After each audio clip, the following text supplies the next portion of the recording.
3 মাস মদিনার থেকে দূরে থাকলে আল্লাহর রসুল স্বপ্নে যায় ডাইকা নিয়ে আসতেন যে নিজ কবর থেকে উঠবেন, আল্লাহ রসুলের পায়ের নিচের থেকে কিয়ামতের দিন উঠবে, উঠেই আজান দিবে।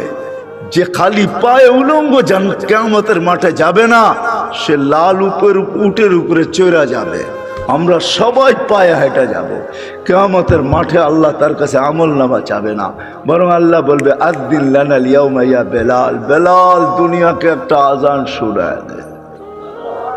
সে আল্লাহর কাছে পরিচিতি লাভ করছে। মা বোনদের জন্য বলতেছি, রাবেয়ার বাড়ি বেশি দূরে না বেলালের বাড়ির থেকে, মাত্র 1 ঘন্টা ড্রাইভের ডিস্টেন্স। রাবেয়ার বাড়িটাও এখনো রাখা আছে। রাবেয়ার বাড়ি ইথিওপিয়া, যদিও বলে বসরা, সে বসরায় চলে গেছিল কৃতদাসী হিসাবে, কিন্তু তার অরিজিনাল জন্মস্থান, অরিজিনাল বাড়ি ইথিওপিয়ায়। এখনো তার ঐতিহ্য রাখা আছে। বাংলাদেশেও কিছু ঐতিহ্য এখনো রাখা আছে, ঠিক না? সব তো হারায় যায় না, ঠিক না? না হারায় গেছে? কি বলেন? ইশাকার রাজধানী কি হারায় গেছে?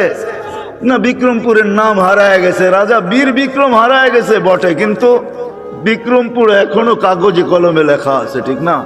রাজা বীর বিক্রম হারায় গেছে, রাজবাড়ির রাজা হারায় গেছে, কিন্তু রাজবাড়ি এখনো রয়ে গেছে।